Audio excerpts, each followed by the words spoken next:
Good morning, good afternoon, or good evening, depending on where you are in the world, and welcome to today's HDI webinar, 3 Ways to Improve Employee Experience by Expanding Service Management.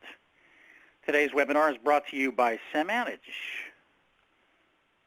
And they're on the web at samanage.com, and there is a link to the web page right in the Attachments tab on your BrightTalk window. HDI is where technical support professionals belong.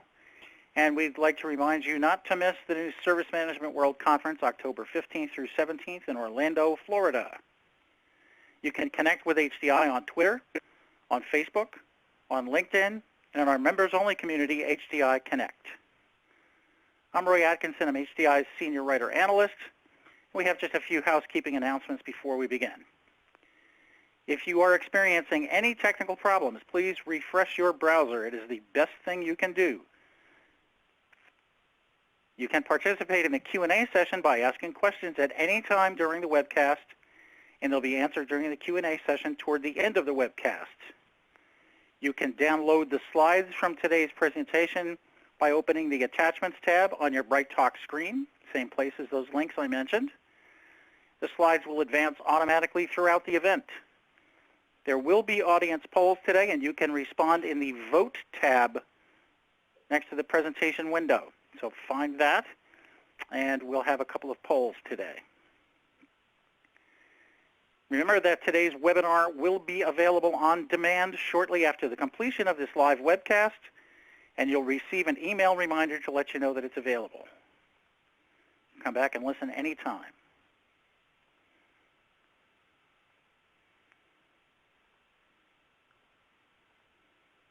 Well, get a little click happy there. Sorry about that. With me today is Matt Stone, Senior Director of Services and Operations at Samanage. Matt is an accomplished customer experience leader with focus on employee and customer support, operations, trust, and business applications management. He leads a Samanage team that supports over 2 million daily users and counting. He enjoys mentoring rising talent and developing exceptional teams. Thanks for being with us today, Matt. Cool. Thank you, Rory.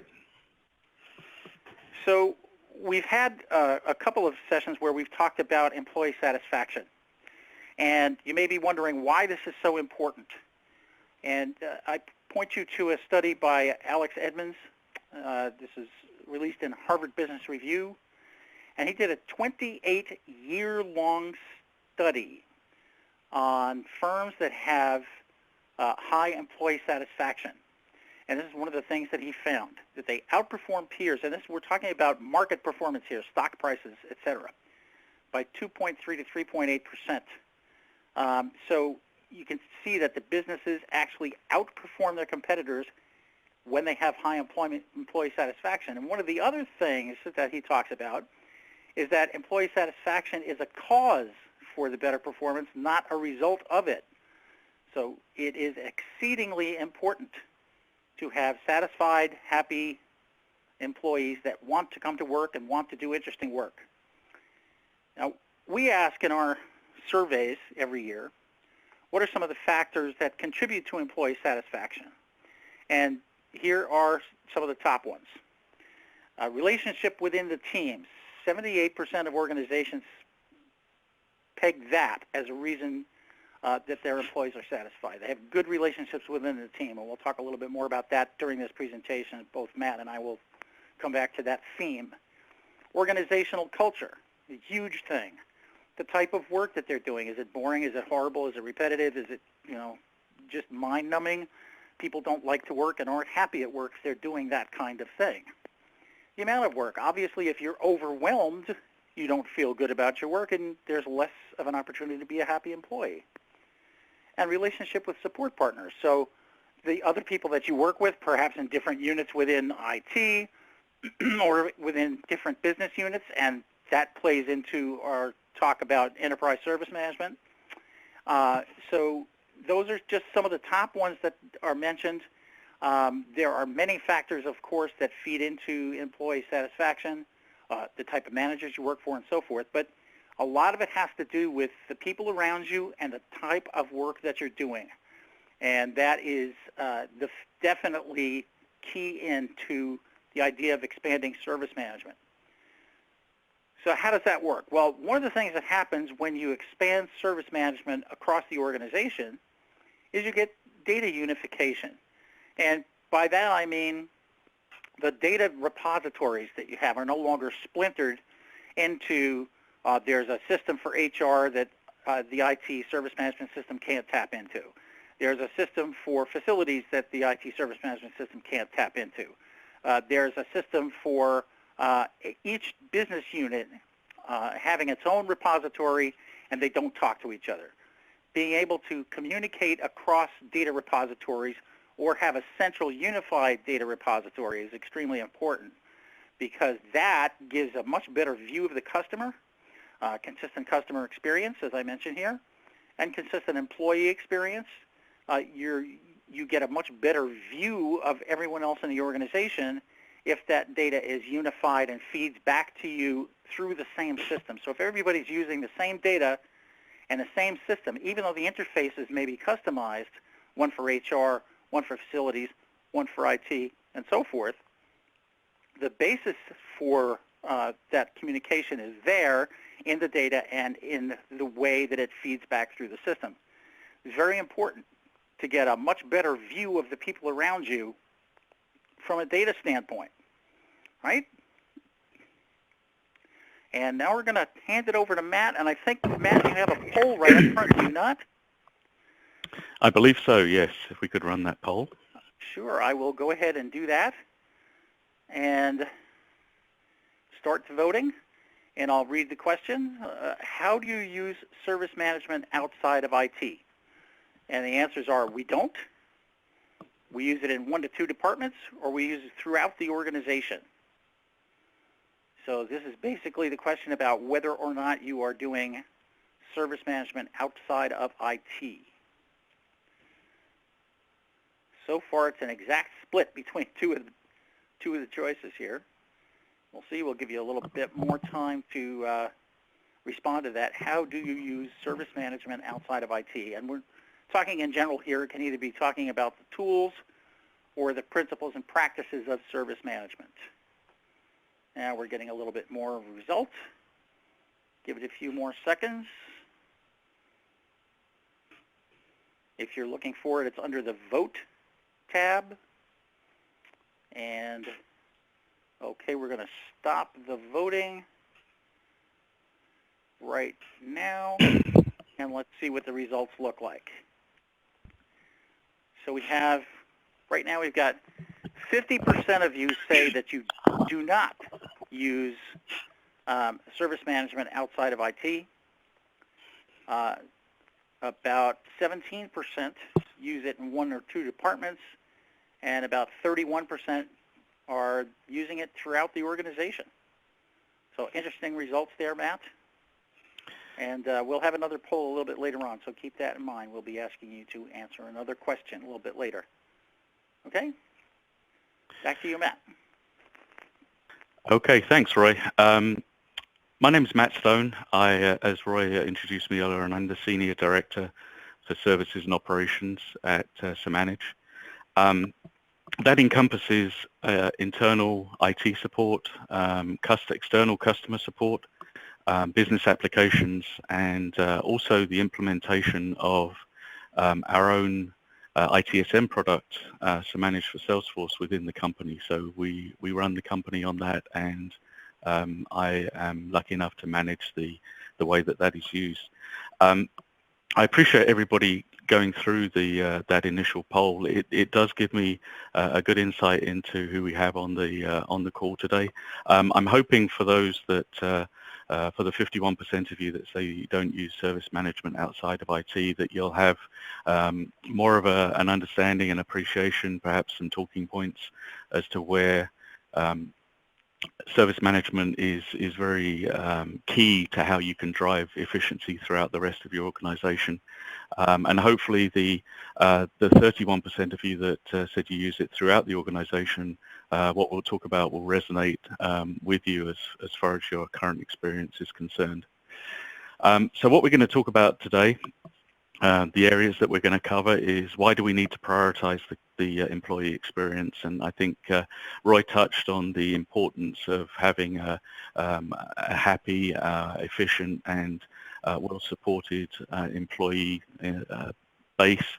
How to measure that success in service delivery, because obviously you want to be able to understand whether the investment that you're making is actually giving you the return that you are expecting. And then how to use ITSM best practices to improve the employee experience in IT and then throughout the rest of the organization. And again, Roy touched on some of the aspects of having a single system to work through from a reporting standpoint and from an, again, management of the business and understanding where you're going. Excuse me. So with respect to the employee experience, we know that from the study, at least the study that Roy mentioned and others, that employee experience does directly contribute to business success. We want to make sure that our employees are enabled, empowered, and feel that they're performing their best work for us. Some of the things that get in the way of that sort of performance is the cost of IT downtime.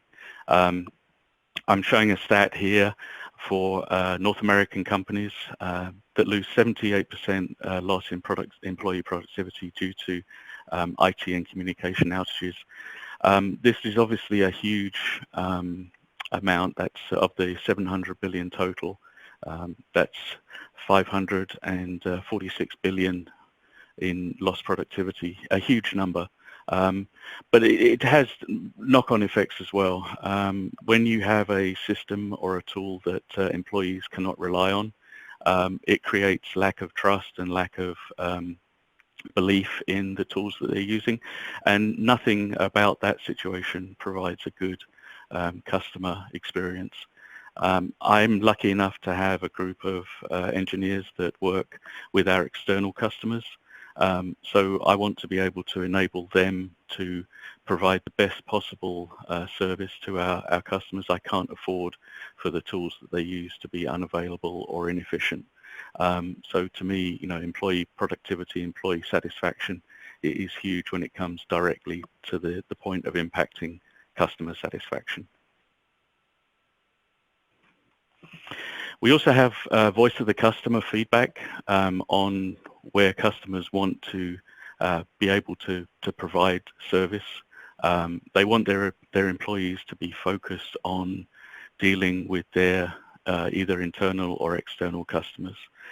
They don't want to waste time on configuration or management of tools.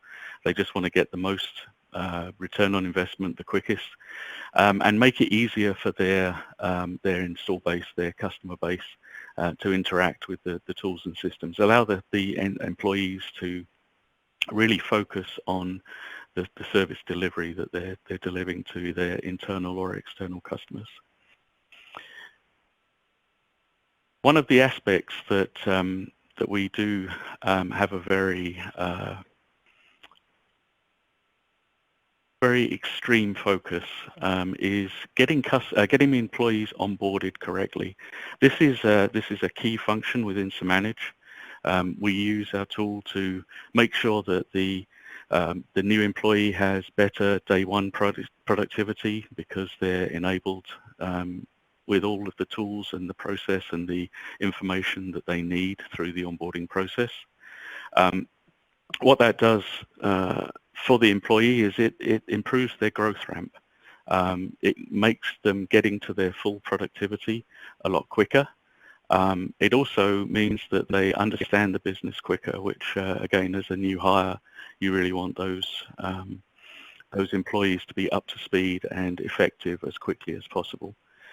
There's also an aspect of making the tools that they use easy to use. So the easier to use, the more consistent that they can be, the better enabled and empowered they can be within the tool. That again contributes to employee satisfaction. And I'm going to be repeating the term employee satisfaction throughout this presentation because to me the key really is happy employees make a productive and happy workforce and lead to some of the best positive results that you can gain. We have a couple of stats to back up where we're seeing these improvements. So this hosting advice feedback, 69% of new hires are more likely to stay at the company if they're satisfied with the onboarding process. We have seen this in reviews that we've done internally when we were implementing the Samanage product within our company. So onboarding was a very, very key and important part of how we set up the tool to work inside Samanage. Now, one of the things that's not actually mentioned on this is the benefits of having an offboarding process as well. We run a business apps and internal IT service within the company, and what that means is we want to make sure that if we do happen to have the need to offboard an employee, that we're able to turn off access to accounts, move data or information to new employees, to other employees, recover licensing. So there are definitely benefits when it comes to business management, security and cost containment on the other end of the onboarding, offboarding process. And again, I don't think that's truly understood from an impact, a positive impact to the business of having both of those processes fully enabled and implemented.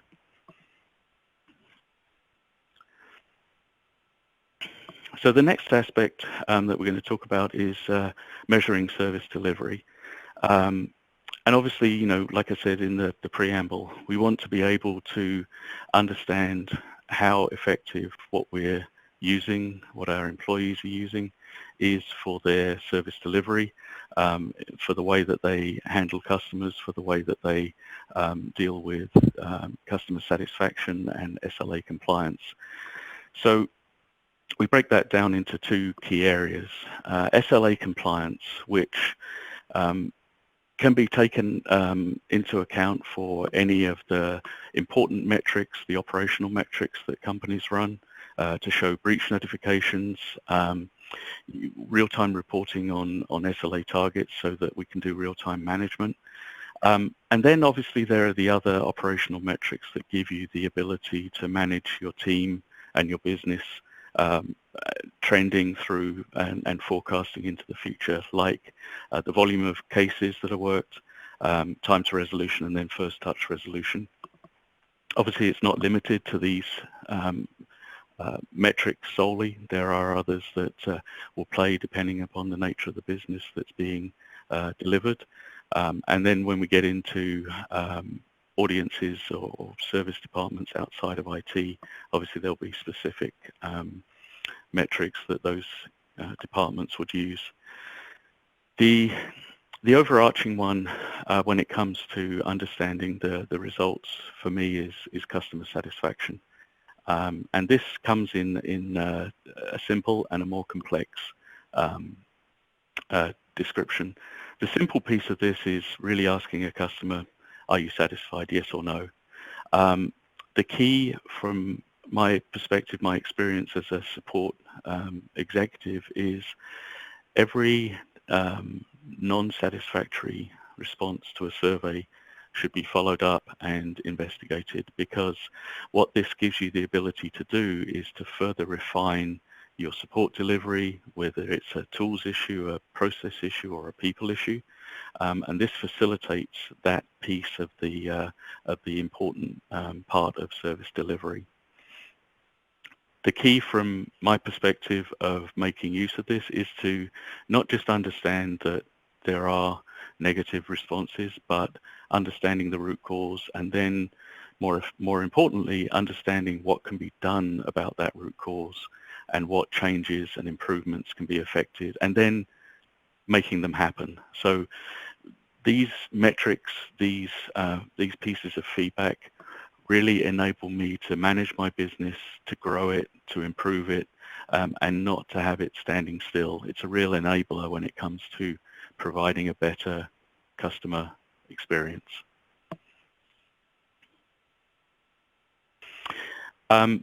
We've had direct feedback from customers around the experience of being surveyed.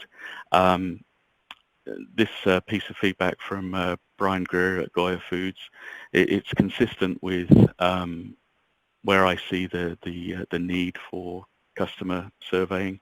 I don't know about people's personal experience, but I don't really see the need to fill out multiple questions when really all I want to be able to give is my yes or no answer. And I think this backs up that that perspective really well.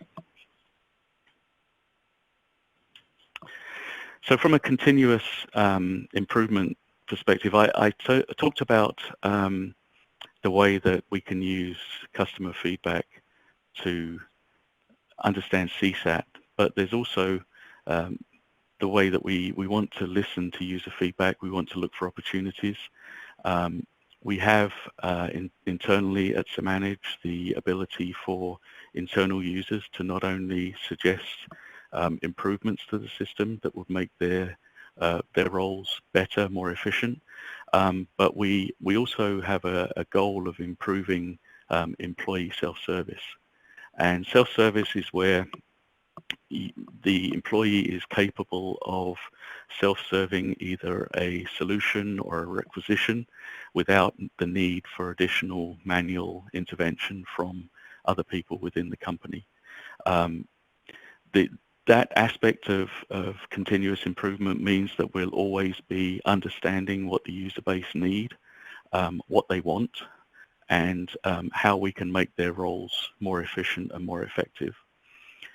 The benefits of having a centralized employee services platform that's used across multiple organizations is, and Roy touched on this a little at the beginning of the presentation, it means that you're not solving for individual organizations' needs.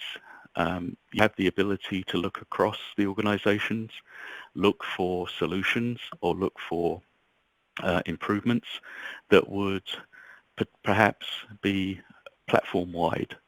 So something that could be done for IT would also assist HR, facilities, and customer support. So again, having the ability to be more efficient, to understand the business, to drive the business forward, and having a methodology and a mindset around continuous improvement is facilitated by being able to have that consistent and single platform that goes beyond IT. Now, when it comes to best practices, I touched on this a little when it comes to looking for opportunity. I would prefer, as a services a person responsible for delivering service, to deliver one form of service that fits the need for multiple departments, if that meets the need for those departments. The key there is understanding your business and understanding where a consistent and reliable improvement would be possible across different departments. And again, with the consolidated platform, it gives you the ability to do that. The bit that makes it somewhat difficult is that we do look across a number of different groups. At Samanage, we have external customers, we have our own employees, excuse me, and then we have support staff. So a pretty diverse customer base that we service. At the end of the day, they are all looking to get a solution delivered for a problem, get a service delivered from a service request, or be able to find that information that they need themselves. So there are some consistency points that go across all of those groups. But at the end of the day, we're looking to deliver a consistent, reliable, and exceptional customer experience. The good bit about this is that it can go across all department as a service provider. And when I mentioned earlier on that there are consistency points, that's fair from a break fix and a service request standpoint. But each department is going to have very specific needs. So for instance, on the list here we have IT, which is where we would typically start with service delivery, a service provider. But HR facilities and then shared services all have their part to play when it comes to delivering what customers, our employees, our external customers need from us. Some of these can be automated. The benefit here is that each of these tasks under the department headings are service catalog items. They can be as simple as adding information to a record. They can be as complex as generating an automated test or an automated dispatch. It really depends on what is going to be required for the organization to become more efficient and take the grunt work, if you like, out of some of these day-to-day repetitive tasks. Ideally, what I want all of my employees to do is be focusing on the more complex customer impacting issues that they have to deal with, rather than just doing repetitive, boring, day-to-day stuff that could be automated. It's not exciting for an employee to do repetitive work. It doesn't drive employee satisfaction. It certainly doesn't develop employees. And the way I look at the ability to spread these service catalog items across different organizations is the ability to reclaim time so that my employees can actually benefit from working on the more complex tasks and developing themselves. So when it comes to self-service, having the ability to give customers of these services the direct access to knowledge articles, to anything that they need to be able to develop their own knowledge, to educate them, that can only be a good thing for me as a service delivery executive, because it means that I don't have to spend resources on teaching something that is repetitive. It also means that the customer base, the people that are consuming these service catalog items, are all becoming more educated. They're learning, they're growing. Maybe the next time that they have a problem, like the one that we have here of restarting an iPhone, they won't have to even contact the service desk. That to me is great, because at the end of the day, I want to be able to deliver the right services, but not services that can be reused. My goal is to actually reduce the number of manual tickets that my team works on, because we are educating our customer base to be more knowledgeable about what it is that they're working on.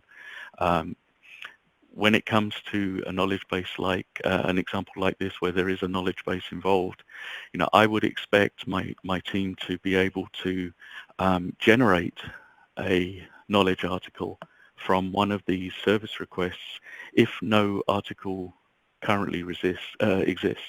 So that is an example of where the service desk is great, but you still need to maintain it, you still need to have care and feeding, you still need to make sure that you're keeping ahead of the business. But again, that's all in line with self-service and self-resolution. I think that that's where we provide a better customer experience, because at the end of the day, if a customer can fix their own problem, they feel enabled.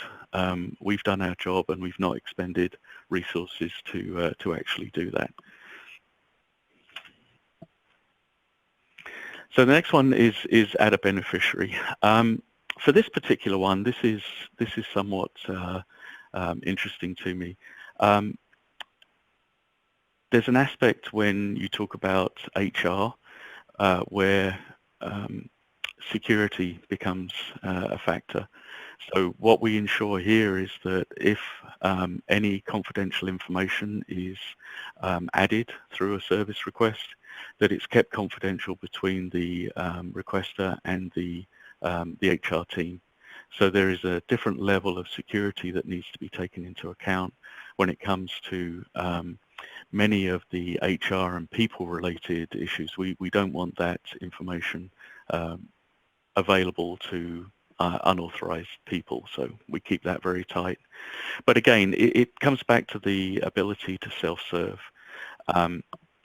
If the employee wants to add a beneficiary and it's 4 o'clock on a Sunday afternoon, and by logging into the service desk they can add that information, and they're doing it at their pace when they want to, that to me again is a better customer experience. We're delivering them the ability to work at their pace, at their time, defined by their needs. And again, that can only, to me, add better customer satisfaction from the overall experience. So then, of course, there are other areas, facilities, for instance. Setting up a standing desk. This is typically part of an onboarding process. We ask all our new hires what type of arrangement they want in the office. Standing desk is a piece of this. So this would be one service catalog item as part of onboarding. It can also be a standalone request when it comes to an employee that has had, for whatever reason, the need to be able to work standing up. A knowledge article is going to allow them to set up the desk at their own pace. It'll answer questions around what they need to do if they have a problem. It'll give them guidance on where to go if they can't find the answers that they need in this particular article. And again, it reduces the need for manual or human interaction where there is no need for that. It's only at the exception at the end of this process, if there's still an outstanding question, that you would have to commit IT resources to be able to help out that person. And while we're on the subject of onboarding and that request, Matt, I think we have another poll that relates to onboarding. And maybe we should deploy that poll and let people tell us about their onboarding process. Absolutely. Yes, please, Ray. So I'm going to start the vote, and I'll read the question. And just remember, go to the vote tab right underneath the presentation screen. How would you describe your onboarding process? Is it a single streamlined workflow? Is it a fairly organized workflow but relies partly on email communication? That's always dangerous, of course. HR communicates on a case-by-case basis. That will slow things down. And there's very little organization or ownership. I hope it's not that. How would you describe your onboarding process if you prefer? And we'll give you a few more seconds to respond to that poll, just so we see where we are in terms of things like onboarding. And another 10 seconds or so, and then we'll stop the vote.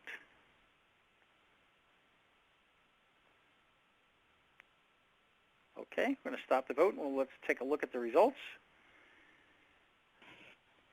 So we have about a quarter of you that say it's a single streamlined workflow. About 2/3 of you say that it's fairly organized but relies partly on email communication.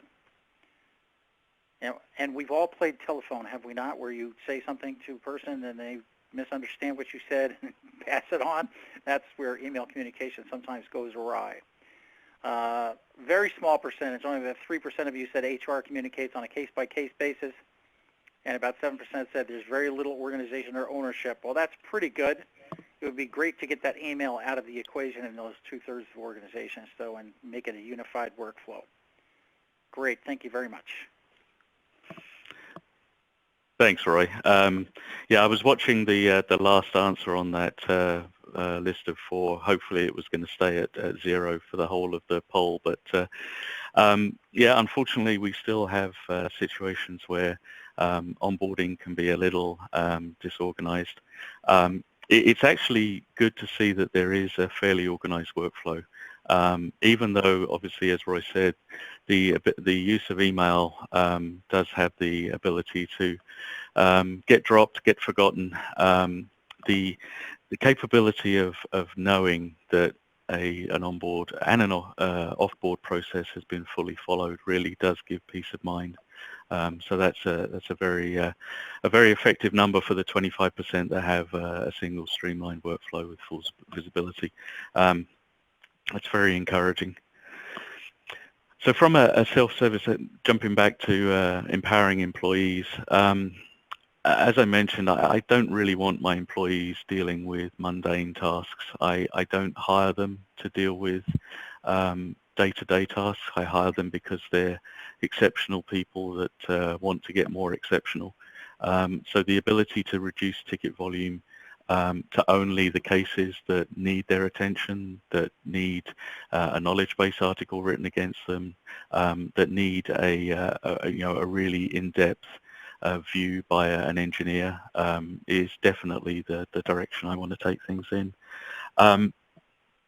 I like the fact that we can give employees more options when it comes to doing things for themselves. One of the first things that I ask whenever I talk to somebody that's contemplating a service solution is, how many different places do you go to get what you need just to do your business? Ideally, you want one place. It doesn't matter how things spawn from that one place, but really the key is to be able to have an easily accessed, easily used, easily maintained solution that gives you everything that you need, and on the flip side of that, it gives you easy access to find stuff that you don't have access to at the moment. So an easy upgrade path, if you like. The key and the fun bit for me at Samanage in using our own product is that everybody on the team has the ability to direct the direction of service requests and service catalog items.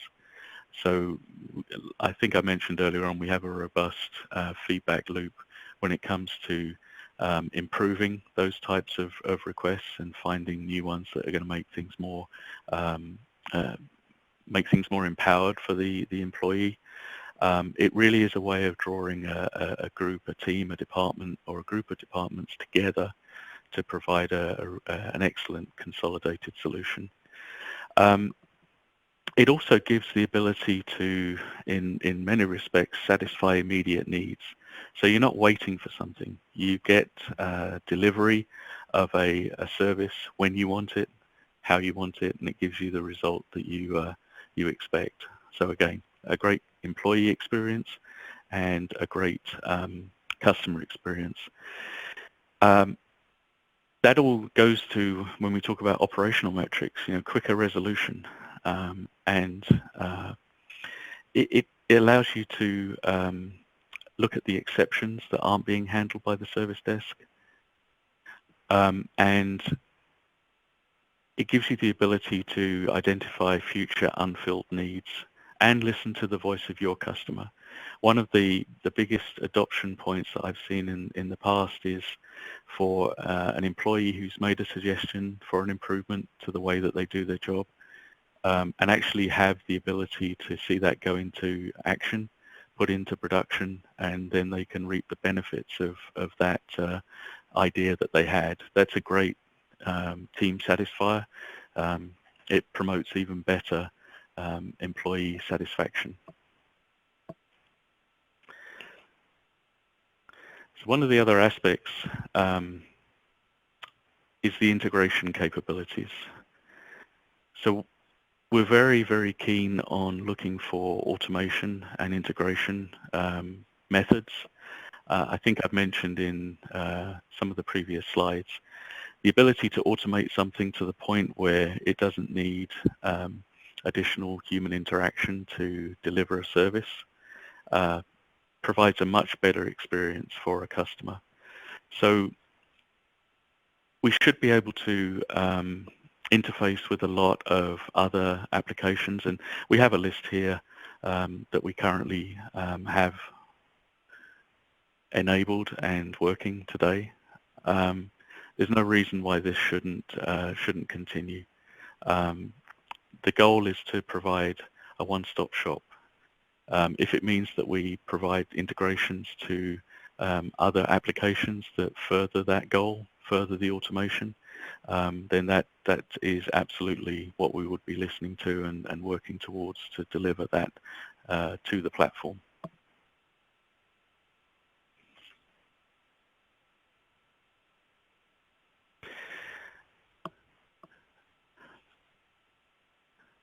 So just a little bit about Samanage. Samanage has 1,800 customers. We have 175 team members across a number of global sites. I am based in the Americas HQ in North Carolina, along with this portion of the support team. We also have engineering in Israel, and then teams in San Francisco, the Netherlands, United Kingdom, and Australia. So we are a global company with global reach. The good thing that we've seen recently is our sustained growth and expanding market portfolio. So, the best way to put it is that we're not an emerging competitor anymore. We're a mature market leader.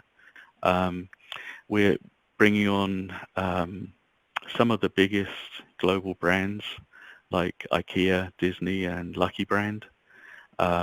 We've been lucky enough to take many of our new customers from our competitors. So we're taking market share across all ranges of business categories, from SMB to large enterprise.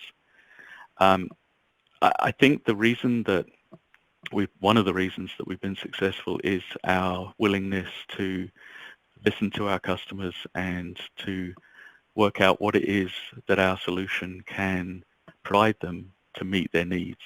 Obviously, we want to stay with the best practice principles of service management, but in that way, we're going to hold true to what we're delivering as a company. The fun bit for me is some of the recognition that we've gathered along the way. You can see here, we are the most reviewed and highest rated ITSM vendor. That for us is a big deal. We want to listen to what our customers are telling us. It also helps with software buyers that they use these reviews to evaluate us, and that's something that we want to maintain and will continue to maintain into the future. The other awards here, the industry awards and recognition, this is something that to me is verifying our position and our meaning within the industry. We've gained some very good recognition when it comes to those awards. I've been lucky enough to have a team, the services team, that was recognized in one of them. I couldn't be prouder of that team. They really did.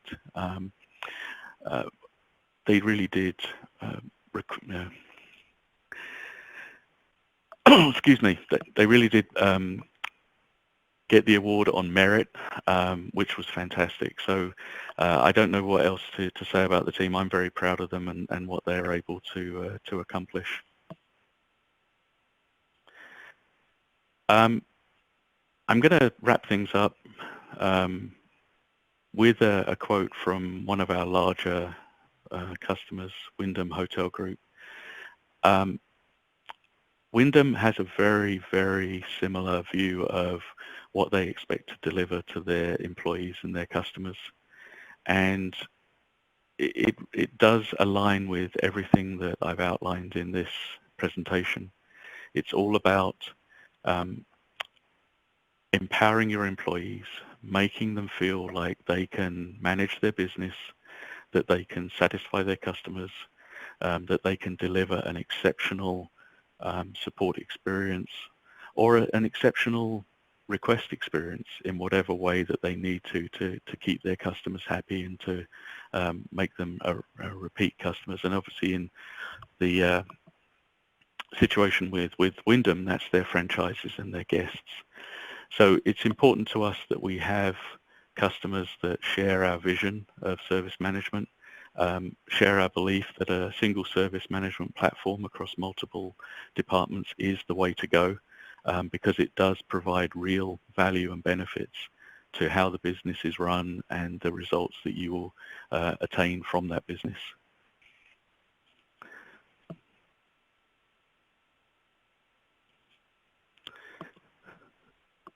So just a quick note about some upcoming events.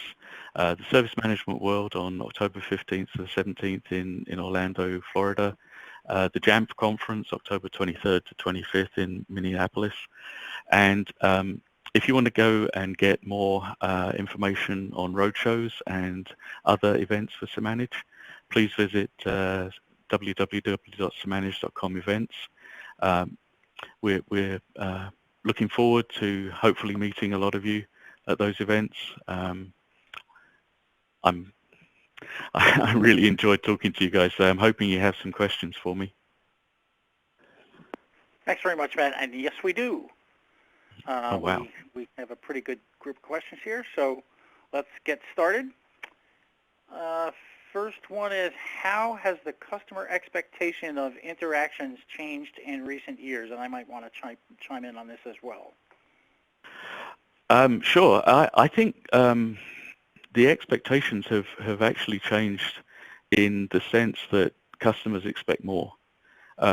It's great to get an answer. I don't believe that just a simple answer for most customers is sufficient. If I'm delivering a service, I want to be able to make sure that not only does what I deliver to the customer satisfy their need, but it also, I want to also look for what else I can do for them. I want to put the value add aspect into that equation as well, so that I almost start a relationship with them on what they're asking for. Now that's not going to cover everything. Obviously, if they want a way to reset an iPhone, then we can do that. But I'd like to ask questions like, well, is there a history here? Has this happened before? Is there anything else that I can do to make what you're experiencing better? So I just think the expectations have increased. I would agree with that for sure. I think that customers have, to a large extent, gained the upper hand in some cases, but also the customers themselves are different now in the sense that people work from various locations. They work from home. They work from places they're traveling to. They work on the weekend. They work at night. They work when it's convenient for them. And a lot of times, actually, according to HCI stats, about a third of organizations don't staff their service desk, their help desk, or whatever they have, off business hours. So it's really important for people who need to maybe get an answer to a simple question or to get something in process, make a request, get something moving, can do that from wherever they are, whenever they're working. And so that's a big advantage here too. Yeah, just to layer onto that, Roy, I think you hit the nail on the head. It's meeting the customer where their need happens to be, and whether that's a time or a place. You're absolutely right. That's covered the expectation change. Thanks, Matt. Okay, next question. Other than SLA compliance and customer satisfaction, which performance metrics do you consider to be most important? So this is where things become interesting. A lot of this is, it depends on some of the way that you do business. So for instance, in a call center environment, then how quickly you pick up a phone call from a customer, how quickly you make that first response to a chat. Those types of customer experience measures are important. I think the best way to summarize it really is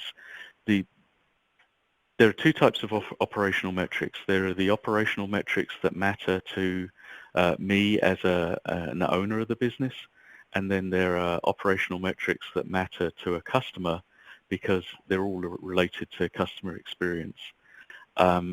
you have to define the customer experience that you want your service to deliver, and then decide in order to meet those customer requirements, what type of metrics would you need to monitor to do that. But it really should be what are the needs for your customer, not what are the needs for you, Yeah, in my very view. important. Very important. Yeah, Matt. I agree with that. And so that kind of feeds into another question here, and this is a very interesting one. How do you implement the culture shift in getting internal users to take advantage of self-service when they've been getting used to being waited on hand and foot for so long? And that's a tough one, and it's kind of an interesting question, and I think we might both have a little bit to say about that. Wow, that really is. I'd love to know the backstory on this one. Yeah. Well, the way that I know it's been approached, that I've had experience with, is showing that a lot of it is education. It's showing the user base that it might be nice to get waited hand on foot, but if you have to wait, if you make the request on a Friday afternoon and you have to wait on Monday because we're not staffed over the weekend to provide you something, and you could have gone on to a platform and found your answer 15 minutes after you thought that you needed it on the Friday afternoon, then education becomes a part of that. The other aspect that I've seen is actually drawing the users into the solution. So soliciting solutions from the user base so that they become part of solving other people's problem, and that does actually promote an interesting bit of competition within an organization as to who can be most helpful. And the hand and foot service aspect kind of goes by the board then when you put some friendly competition as to who's providing more solutions than somebody else. It's an interesting dynamic. I mean, that one I think probably we could discuss for hours.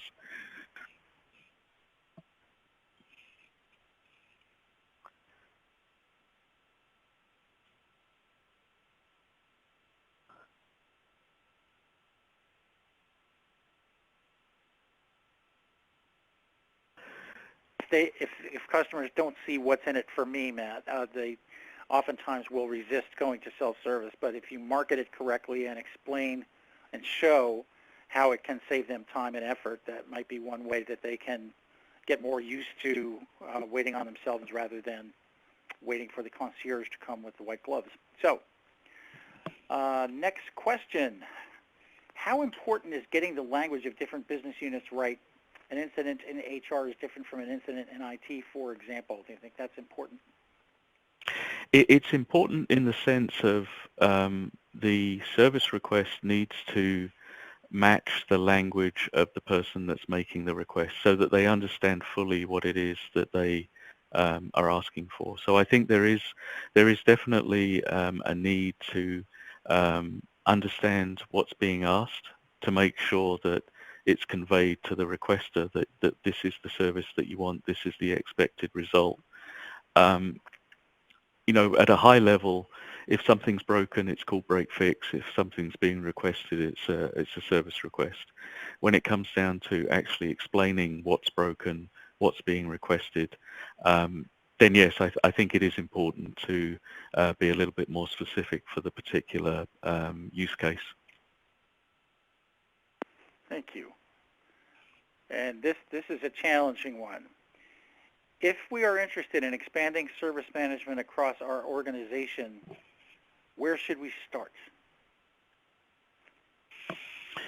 So the most applicable place to start for ITSM is IT. Understanding what it is that you need, what level of maturity you're at the moment, what you're currently doing. That has a place to play with this. I mean, that's where reaching out and having an assessment with our sales team They would guide you through exactly what those steps might be, and where you are in the maturity path, and what we can offer to improve that path and improve the circumstances that you're operating under. If you look at the polls that we had earlier on, I mean, it seems like everybody has a certain level of maturity when it comes to onboarding and offboarding. People being those users within a company probably have a good idea of where they stand from a service delivery viewpoint. I think it's a matter of understanding that baseline in relation to what Samanage can offer. Thank you.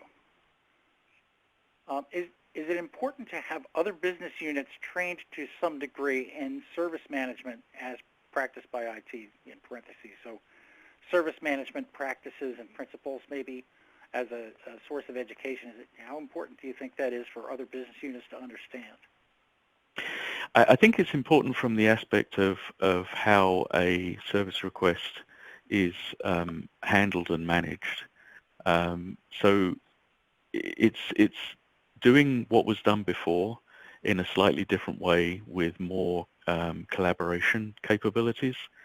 So for instance, if we have an HR people person who's being asked to service a need for an employee related to their payroll, for instance, obviously they would need to be aware that they would need to handle the service request, make sure that they add a comment to let the requester know that they're handling it, and then give them updates if it's not immediately resolved, to let them know that, let the requester know that it's being handled and when to expect a resolution. So there is an element of training, but it's nothing more, in my view, than what's being done today. It's just done in a way that's much more manageable. It's much more personal for the requester, because they're getting updates on their request, and they now know where it stands. And that does take awareness. I mean, it's not the same as having a face-to-face conversation. Mm-hmm. So this is another interesting question, since we've been talking about the relationship between customer satisfaction and employee satisfaction. It gets even more interesting. Is customer satisfaction, CSAT, the most important metric of all, or is employee satisfaction? I would contend that if you don't have good employee satisfaction, then you will not be able to attain the best levels of customer satisfaction that you could be able to attain with that team. I look at them as a joint view, which isn't really answering the question, and I'm not trying to dodge it. It's just that from my experience in dealing with support teams, if you have a team that is energized, takes ownership of their work, takes the customer's view into consideration when they're dealing with customer problems, and is empowered to make the best choices for those customers, then you actually meet both goals. You have a customer that's happy with the work that they're getting, and you have an employee team that is happy with the service that they're delivering, because they're seeing results, they know what it means to be successful, and they're being supported and empowered to be successful. So I'm not sure that I would say either one of them is more important. I'm sure at times one will become more important than the other, but I look at them as integrally linked numbers when it comes to delivering a support experience. Great answer. Thanks, Matt. Please remember to rate today's webinar. Your feedback is important to improve future webinars. And we look forward to seeing you on our next webinar, which is going to be on September 25th. So please just take a minute before we wrap up and make sure you rate today's webinar. And it's been a pleasure to be here with Matt Stone. Thank you very much, Matt. And thank you to Sam Manage for sponsoring the webinar, making it all possible. This webcast is copyright 2018 by United Business Media, LLC. The presentation materials are owned by or copyrighted, if that's the case, by HDI, which is solely responsible for its content, and the individual speakers are solely responsible for their content and opinions. On behalf of HDI, thanks for your time and have a great day.